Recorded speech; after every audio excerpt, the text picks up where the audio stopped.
orang zikir, sifat aku sifat Allah, namaku nama Allah, fiilku fiil Allah, zatku. Waduh, saya ketemu 2 orang ngomong begitu. Waktu saya masih umur 13 tahun, saya langsung bilang, Om, tolong jangan zikir begitu. Nanti kamu mati dibenturin oleh malaikat maut. Dia bilang, ini kajian tertinggi, ente mas mau kencur. Tapi saya umur 13 sudah suluk 40 hari, belajar 2 thariqah, Naqsyabandiyah dan Samaniyah Al-Qadiriyah. Dia remehkan saya. Betul, waktu saya mulai beranjak remaja, dia mati di dalam WC, kepalanya tersungkur di dalam WC. Benar, bukan karena saya ngomong, tapi itu kabar yang disampaikan kepada kita. Orang yang coba-coba bawa nama zat Allah, kemudian dikatakan itu zatnya dia, Allah marah. Palanya diambil malaikat mau dibenturin, Pak. Tersungkur di tempat paling hina, paling kotor. Itu satu. Dia jago debus. Jago debus matinya di WC. Gimana tuh? Masih jago debus gitu. Jago embus gitu ya. Yang kedua sama, itu terapis saya waktu saya mahasiswa. Nyimpen ilmu macan. Untuk manggil macannya dia baca itu. Ternyata itu macan iblis, siluman iblis.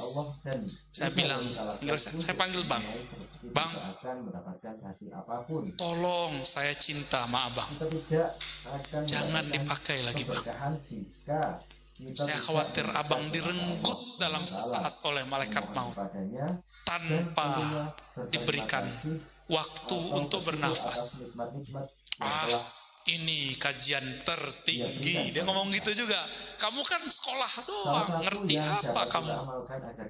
Dia remehin lagi. Itu kan sombong gak tuh? Sombong. Kejadiannya sama. Dia merebut musola, merebut surau. Tiba-tiba mati.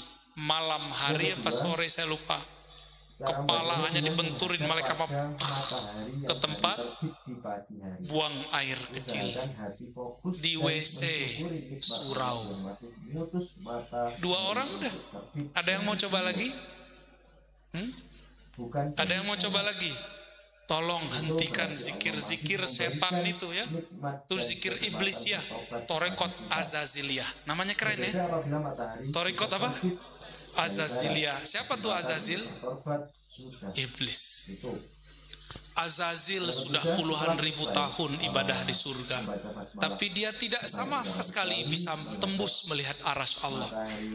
Nabi Adam baru dicipta, tapi karena dalam diri Nabi Adam ada nur Muhammad memancar.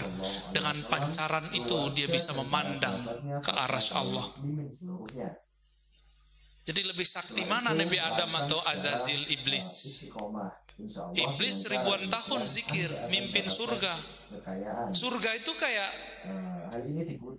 pesantren lah, pesantren langit. Dia khidmah jadi pemimpin zikir itu, mimpin manakib surgawi. Tugasnya mimpin zikir jahar, zikir sir. Semua zikir yang ada di alam semesta, terutama dari bumi sampai ke langit, tapi di atas langit dia nggak tahu lagi. Itu ada catatannya pada Azazil. Jadi hati-hati ya, karena dia kolektor ijazah talqin zikir. Jadi hati-hati, pemburu ijazah belum tentu selamat. Karena satu hal yang dia tidak pernah baca. Dia sering zikrullah tapi tidak menyebut nama Habibullah. Tahu sebab salah dia? Dia sering baca la ilaha illallah tapi dia tidak tutup dengan Muhammad. Dia bilang, mana Muhammad itu? Gak ada. Kan engkau saja yang ada ya Allah. Oh, kayak tinggi ma'rifatnya iblis itu ya. Ya Allah, cukup engkau saja yang aku katakan la ilaha illallah. Aku tidak butuh selainmu. Nabi nggak disebut-sebut. Dia kira Allah bisa ditipu ya. Emang karakter Azazil ini turun ke munafik. Yukhadi'unallah. Mereka mengira bisa menipu Allah. Allah tahu dia gengsi selawat kepada Rasulullah Muhammad sallallahu alaihi wasallam. Maka apapun torikot antum, apapun mazhab, apapun manhaj, apapun wiridan, nggak ada salawatnya, torikotnya udah ganti. Torikot Azaziliyah. Ya torikot tua juga sih. Keren juga, tapi PA. Sakti. Azazil itu sayapnya hampir sama banyaknya dengan sayap Jibril alaihis. Padahal Azazil itu murid Jibril. Kenapa? Semua catatan zikir Sayyidina Jibril ada pada Azazil. Kolektor nggak tuh? Kolektor sanad dia. Kolektor ijazah, tapi dia bangga dengan sanad ijazahnya. Kan berulang sekarang. Ini nggak ngelarang antum koleksi sanad ya. Kumpulkan sanad sebanyak-banyaknya, tapi jangan pernah sombong. Orang ciri-ciri yang benar bersanad dia tambah tawadu karena tambah merasa tidak berilmu. Azazil tidak bisa memandang nurmu, Nabi Adam memandang isim Muhammad. Di dalam kitab tadi Al-Khasa'is Al-Kubra disebutkan, ini riwayat Israiliyat, tapi Imam Suyuti membolehkan menyebutkannya. Berarti ini masuk ke hadis hadisu an Bani Israel. Kamu boleh cerita tentang Bani Israel. Ka'ab al-Ahbar mengatakan bahwa tatkala Allah menciptakan Nabi Adam, Allah memberikan kepada Nabi Adam 124.000 tongkat. Ternyata tongkat itu mau dibagi-bagi kepada semua keturunannya yang menjadi nabi. Kepada siapa disimpan? Dipanggillah anaknya bernama Syis. Wahai Syis, aku serahkan tongkat ini kepadamu. Maka disimpan oleh Nabiullah Syis. Saya nggak tahu tongkatnya kayak gimana. Tongkatnya nggak tahu begini apa enggak ya. Ini karena diijazahkan guru, diperintah guru. Baru sebulan ini. Tadi kan saya cuma nyimpen aja, tapi nggak pernah make. Kolektor aja, kolektor tongkat. Tapi nggak pernah make, tapi beliau berkalam. Istambil, pakai. Fa'innahu min sunani Rasulillah. Itu sunnah Nabi, khususnya lagi ngajar. Maka saya pakai. Bukan biar tua-tuaan. Bukan begitu. Bukan ya. Ini menghargai ilmu yang kita pakai. Allah ciptakan makhluk, lalu Allah hembuskan ruh. Pada makhluk itu Allah pantulkan 3 cahaya. Catat, cahaya sifatullah. Makhluk artinya apa? Ciptaan. Awalnya tiada menjadi ada. Minal adam ilal wujud. Jadi al-khalq artinya ibrazu syai' minal adami ilal wujud. Mengeluarkan sesuatu dari ketiadaannya menjadi ada. Disebut dengan khalq, penciptaan.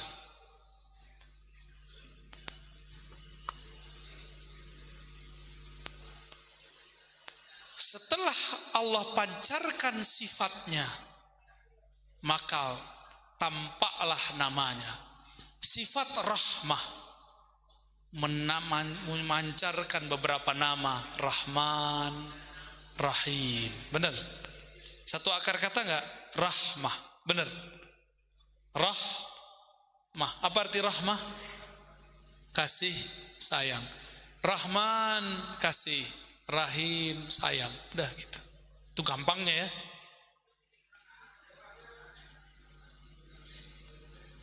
Berarti rahmah sifat, Rahman nama. Bisa bedain? Sabar dengan penyabar beda nggak? sayang dan yang punya kasih sayang itu beda. Sayang itu sifatnya, Rahman itu namanya.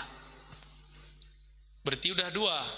Nur asma'ullah, nama-nama. Turunlah dari nama itu al-asma'ul husna. Maka dianjurkan kita membaca al-asma'ul husna. Terus, dan yang ketiga, mengadakan dari tiada menjadi ada itu, perbuatan mewujudkan dari tiada menjadi ada, itu namanya fi'il, bernamalah af'alullah. Apa arti af'alullah? Perbuatan. Coba, di tubuh kita ini ada tiga-tiganya. Akang jantungnya yang gerakin akang apa siapa? Beneran? Yakin? Bisa gerakin sendiri nggak? Coba bilang tung, diam dong. Bisa nggak? Nggak bisa. Siapa yang gerakin? Itu fi'lullah. Berarti Allah setiap hari bekerja nggak di tubuh kita? Coba, ada yang sudah punya uban belum?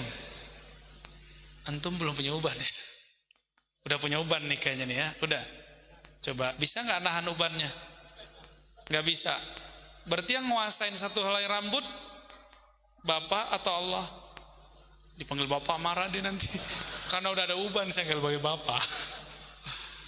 Hai. Satu uban tumbuh saya tidak sanggup menahannya. Satu jerawat tumbuh saya tidak sanggup juga menahannya. Ya. Dulu kami ziarah ke Tuan Guru Zuki di Kedah. Ternyata murid Abah Anom.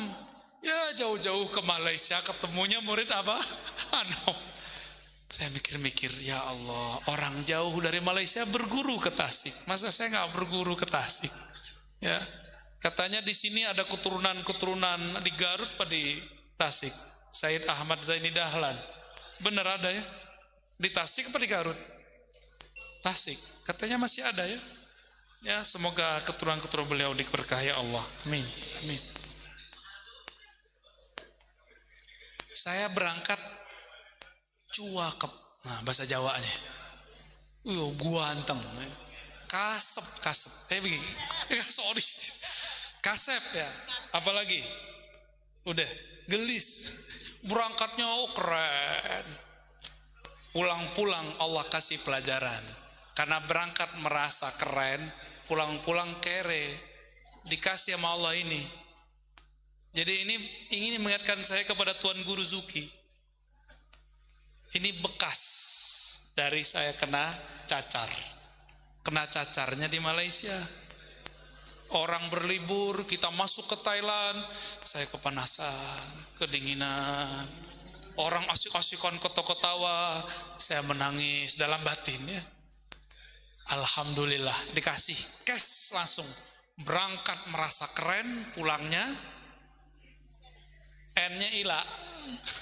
Kere. Alhamdulillah. Nggak ada yang nggak ini. Maka saya ngelihat ini tuh saya bersyukur. Tapi saya bersyukur lagi kalau dia hilang ya. Tapi nggak apa-apa ya. Kita nggak sanggup menahan bahkan yang ada di dalam tubuh ini. Nggak sanggup. Sekarang saya masih merasa saya ngangkat tangan. Coba angkat tangannya, bisa nggak? Kalau nggak namanya stroke. Coba angkat tangannya, bisa. Tuh, itu yang angkat siapa? Serius? Antum yang angkat kok Allah yang angkat? Ada jawabnya. Wa ma tasyauna illa ay yasha Allah. Tidaklah kamu mengangkat berkehendak kecuali Allah lah yang berkehendak. Wa ma ramaita iz, tidaklah kamu yang melempar panahmu kecuali Allah lah yang melempar. Nama, sifat dan afal itu semua adalah inti-inti dari Nur Muhammad. Jadi Nur Muhammad itu nama Allah. Nur Muhammad itu sifat Allah. Maka kalau sudah diajar zikir oleh guru, zikirnya masuk ke dalam kolbu, berarti Nur Muhammad sudah masuk ke dalam kolbu. Gitu. Cuma hati-hati, harus ditutup pakai solawat, karena iblis Azazil dulu banyak zikir tidak Iblis itu zikirnya banyak, sakti, tapi dia nggak tembus ke aras, berarti tidak kasyaf. Tahu kasyaf? Tidak Allah singkapkan, hijab tidak Allah buka. Nabi Adam hanya diajarkan asma, wa 'allama Adam al-asma'a kullaha. Nabi Adam diajarkan nama-nama. Kalau ada, kita buka handphone, yang diminta nama bukan? Kalau kita mau download sesuatu, ada namanya kan? Nama email. Itu semua pelajaran. Kalau mau download ilmu dari Allah, harus punya nama. Ya, bukan cuma nama fisik. Ketika Allah Subhanahu wa taala mengatakan, aku ingin dikenal, aku ciptakan makhluk, lalu hembuskan hembusanku. Ciptaannya ini bernama alam, hembusannya ini bernama Ahmad.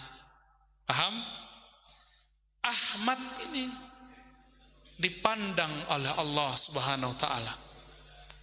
Maka Ahmad ini berkeringat. Memancarlah di situ nur. Disebut Nur Muhammad. Itu biar gampang ngapalinnya, dibuat cerita begitu ya. Jadi Ahmad memancarkan nur. Nur yang mengitari Ahmad itulah namanya Muhammad. Itulah yang dimaksud oleh baginda Nabi, kuntu nabiyan, aku dulu sudah pernah diangkat jadi nabi dan selama-lamanya nabi. Itu dia Ahmad. Maka pengangkatan Ahmad itu adalah Allah menghembuskan. Begitu. Allah hembuskan, itulah pengangkatannya. Dan itulah yang disebut solawatnya Allah. Jadi innallaha wa malaikatahu yusholluna 'alan nabi. Sesungguhnya Allah berselawat kepada an-nabi, bukan ar-rasul. Salawat Allah kepada an-nabi adalah hembusannya Ahmad. Apa arti Ahmad? Coba ditasrif. Hamida Yahmadu. Coba pakai ana. Apa arti Ahmadu? Aku memuji. Ya. Satu. Sekarang Ahmad dalam pemaknaan tafdil. Ini jangan pakai bab yang ono dulu ya, yang pakai Sayyidina. Ini kita lagi bab bahas nur. Jadi kita kurangi dulu istilah-istilah yang menghabiskan kosakata. Ahmad isim tafdil. Apa arti isim tafdil? Afdal, af'al.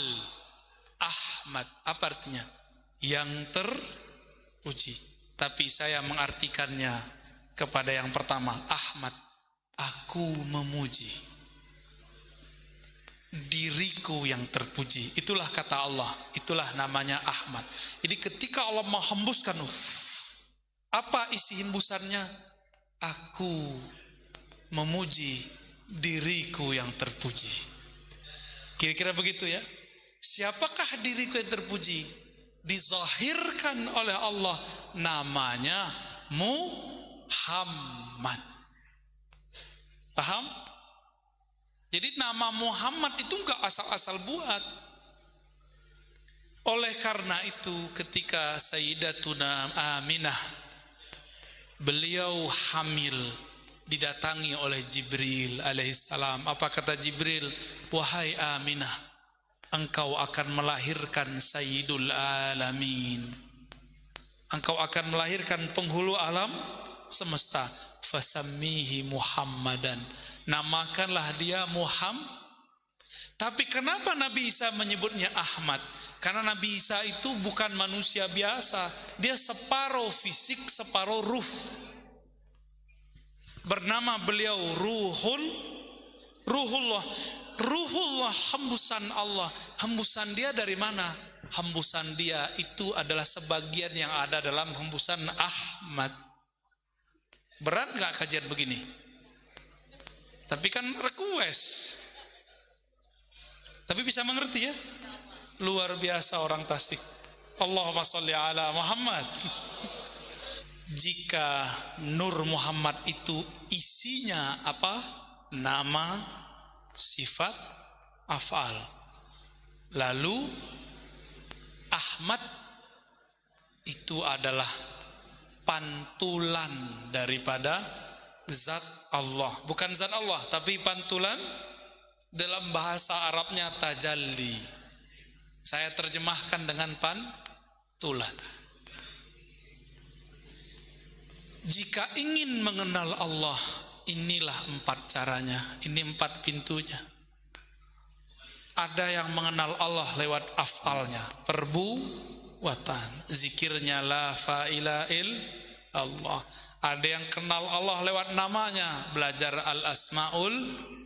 Ada yang kenal Allah lewat sifatnya, belajar sifat 20. Itulah makomnya Imam Abul Hasan Al-Asy'ari. Jadi beliau ini makomnya fana pada sifat Allah. Kira-kira gurunya siapa? Ternyata gurunya Imam Asy'ari, imam kita yang mengajarkan sifat 20, adalah Imam Sayyidut Taifah Al-Junaid Al-Baghdadi. Wajar ya? Wajar.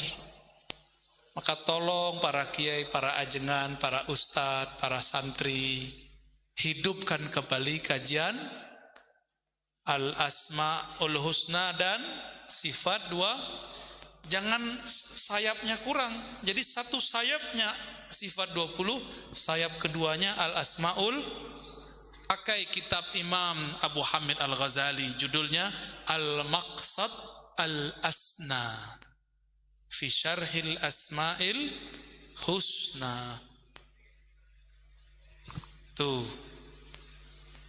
Tapi kalau mau kenal Allah, pintunya cuma 1. Harus kenal ruhnya kita. Karena ruh kita adalah percikan dari ruh Nabi Muhammad sallallahu alaihi wasallam. Maka Nabi Muhammad bernama Abu Ruh, bapaknya ruh. Jadi ini kalau kita salawat rindu. Kita katakan Allahumma salli ala Sayyidina Muhammad.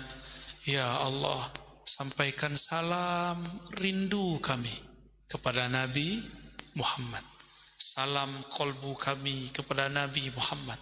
Salam jasad kami kepada Nabi Muhammad. Salam ruh kami kepada ruh Nabi. Ternyata di kitab Dalail yang sering dipakai oleh ulama-ulama Aswaja, termasuk di Tasik ini, ada kitab namanya Dalail Khairat. Tadi dikarang oleh Imam Al-Jazuli. Ada salawat begitu enggak?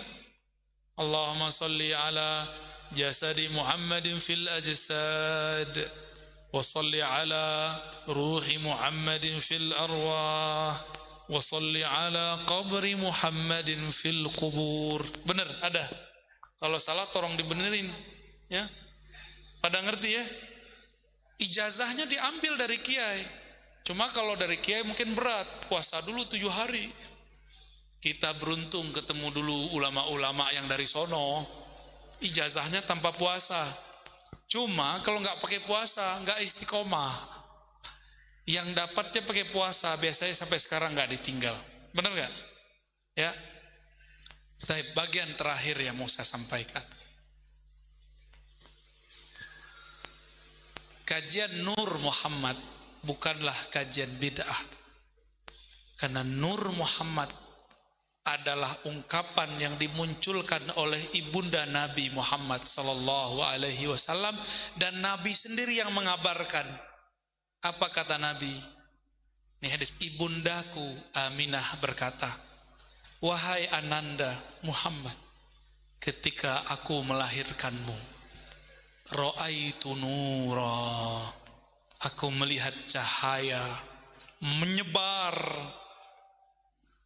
meliputi alam semesta. Karena Sayyidah Aminah ingin menyebutkan dua kekuasaan yang ada saat itu, yang dia sebut hanyalah Persia dan Rum. Itu semuanya sampai. Berarti inilah dalil kajian Nur Muhammad. Itu dalil paling sahih. Adapun dalil yang lain, ada yang dhaif, ada yang palsu. Ini mohon maaf para kiai, saya sampaikan kebenaran. Hadis laulaka ya Muhammad ma khalaqtul aflaq, hadisnya palsu. Jangan pakai lagi. Itu dipakai menjelaskan hadis barusan. Katakan ini sebagai ungkapan dari para ulama, ya. Supaya kita nggak dituduh mulu. Kok para sufi aswaja suka hadis palsu? Mau kita kerjasama? Kalau enggak, saya capek-capek nih nyampein hadis. Nanti kita bilang, siapa bilang aswaja suka hadis palsu? Ternyata para ajengan masih pakai hadis palsu. Mau ya diperbaiki? Itu tadi hadis ada di riwayat Imam Ahmad. Hadis Imam Darimi, hadisnya sahih. Imam Darimi teman Bukhari, Imam Ahmad guru Bukhari. Beliau mengatakan, ra'aitu nura, aku melihat cahaya lahir dari